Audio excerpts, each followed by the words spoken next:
2014년에 상해보험에 가입한 A씨는 이후 기관장으로 선박에 탑승하던 중 조난사고로 사망했습니다. A씨의 상속인들이 사망보험금을 청구했지만 보험사는 직무상 선박에 탑승 중 발생한 사고는 보험금을 지급하지 않는다 라는 약관 조항을 이유로 보험금 지급을 거부했습니다. 보험사 측에서는 해당 약관 조항을 설명했다고 주장했지만 이런 여러 증거를 바탕으로 재판부는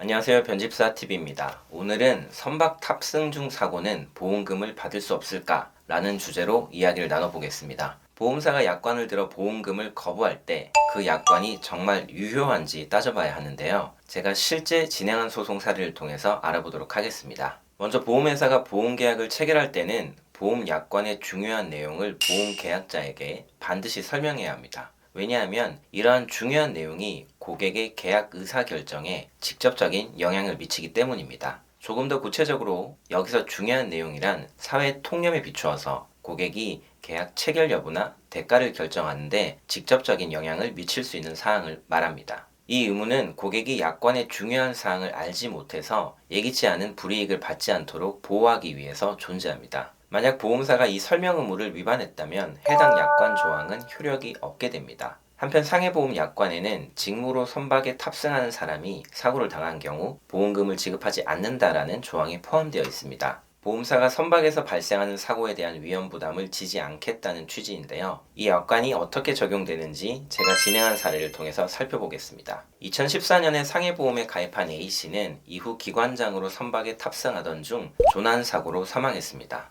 A씨의 상속인들이 사망보험금을 청구했지만 보험사는 직무상 선박에 탑승 중 발생한 사고는 보험금을 지급하지 않는다 라는 약관 조항을 이유로 보험금 지급을 거부했습니다. 상속인들은 이에 대해서 오랫동안 아무것도 할 수 없었지만 이후 약관의 설명 의무에 대해서 알게 되어서 소송을 제기했습니다. 보험사 측에서는 해당 약관 조항을 설명했다고 주장했지만 상속인들은 보험 가입 당시 담당 설계사를 만난 적도 없고 실제로 청약서에 기재된 A씨의 주소도 A씨가 전혀 산 적이 없던 곳이라는 점을 근거로 반박했습니다. 재판 과정에서 A씨가 실제로 청약서에 서명을 했는지 확인하기 위해서 필적 감정이 이루어졌는데 결과적으로 청약서의 서명이 A씨의 것이 아닌 것으로 밝혀졌습니다. 이런 여러 증거를 바탕으로 재판부는 보험사가 약관에 대한 설명 의무를 다하지 않았다고 판단했고 그 결과 보험금 지급이 이루어져야 한다고 결론을 내렸습니다. 사실 이 계약은 설계사가 아닌 A씨의 친척이 A씨에게 서류를 받아가서 서류상 설계사로 등록된 사람에게 전달해 준 것이었는데요. 이런 계약을 보통 경료계약이라고 하는데 경료계약은 설계사 코드가 없는 사람이 타인의 코드로 계약을 체결한 이후에 수수료를 분배받는 형식이 대부분입니다. 이 경우 고객은 정작 실제 담당 설계사와 만나지 못하고 계약을 체결하게 됩니다. 결국 약관 설명이 제대로 이루어지지 않을 가능성이 매우 높습니다. 만약 보험증권에 적힌 설계사와 계약 당시 만났던 사람이 다르다면 이런 경료계약을 의심해 볼 필요가 있습니다. 이 경우 보험금을 청구할 때 분쟁이 생겼다면 설명 의무 위반을 근거로 적극적으로 대응할 수도 있습니다.